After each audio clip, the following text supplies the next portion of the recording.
Introduction to Python. By the end of this tutorial, you will be able to list advantages of using Python as a machine learning tool.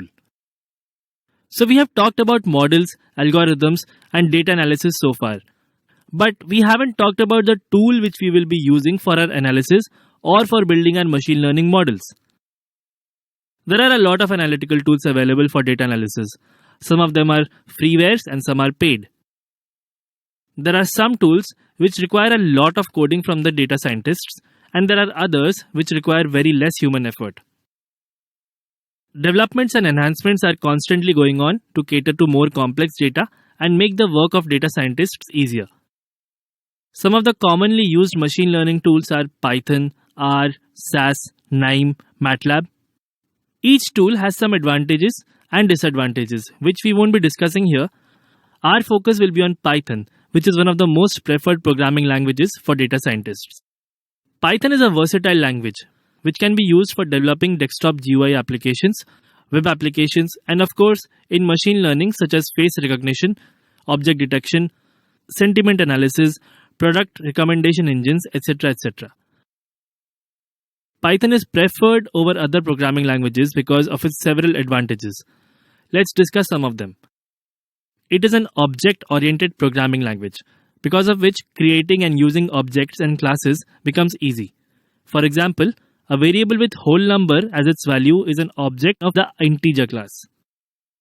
Python can work on different platforms like Windows, Mac, Linux, Raspberry Pi, etc. It has a very simple syntax which is like English language, and hence it becomes easy for the programmer to understand and code. The syntax of Python allows the programmer to write the codes in very few lines compared to other programs. It runs on an interpreter system, that is, the code can be executed as soon as it is written, and hence prototyping becomes very quick.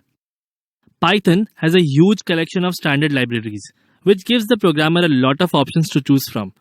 These modules help the programmer to add functionality to the program without writing additional code for it.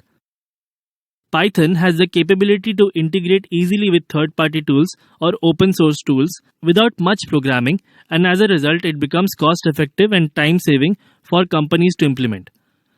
One example of such integration is PySpark, that is integration with Spark. Python is an open-source language, which makes it affordable for individuals and small companies. Also, Python has a good community support where there are a lot of forums, blogs maintained by the programmers, due to which finding help when you get stuck is very easy. So that's it in this tutorial. In the next one, we will get familiarized with Jupyter Notebook. See you there.